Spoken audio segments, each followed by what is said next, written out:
avant de faire un petit tour en manifestation, parce qu'on va vous proposer de faire le tour là derrière la mairie et d'aller ensuite jusqu'au viaduc et de revenir, on souhaite passer la parole donc au représentant syndical de chez GAD, voilà, qui souhaite dire quelques petits mots, et donc on l'entend.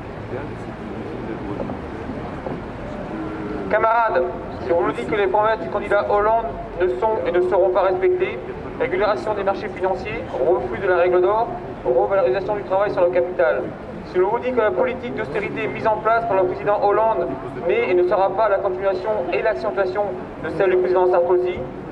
si l'on vous dit qu'elle sera même pire car des organisations syndicales d'accompagnement s'associent aujourd'hui à la destruction des droits essentiels des salariés en violant les règles de base du contrat de travail, sans oublier que la CFDT a déjà fait savoir qu'elle voulait aussi transposer cet accord dans le statut de la fonction publique. Si on nous dit que tout cela n'est que le fruit d'une logique d'accumulation du capital, les pauvres toujours plus pauvres, pour que les riches puissent être toujours plus riches. Cette politique est la même que celle qui a été mise en place par des gouvernements de droite, comme de gauche, adeptes de l'ultralibéralisme dans de nombreux pays d'Europe, d'Asie, d'Afrique et d'Amérique du Sud. On vous dit parce que, pendant que nous manifestons aujourd'hui contre les transpositions des accords de 20 grammes dans la loi, un avant-projet de la loi est déjà dans les bacs. Et il ne comporte pas moins, mes camarades, que tant de dispositions contraires aux intérêts des salariés en remettant en cause le Code du travail. Avec cette loi, les salariés de l'agroalimentaire des entreprises Doux, 2300 salariés, GAD,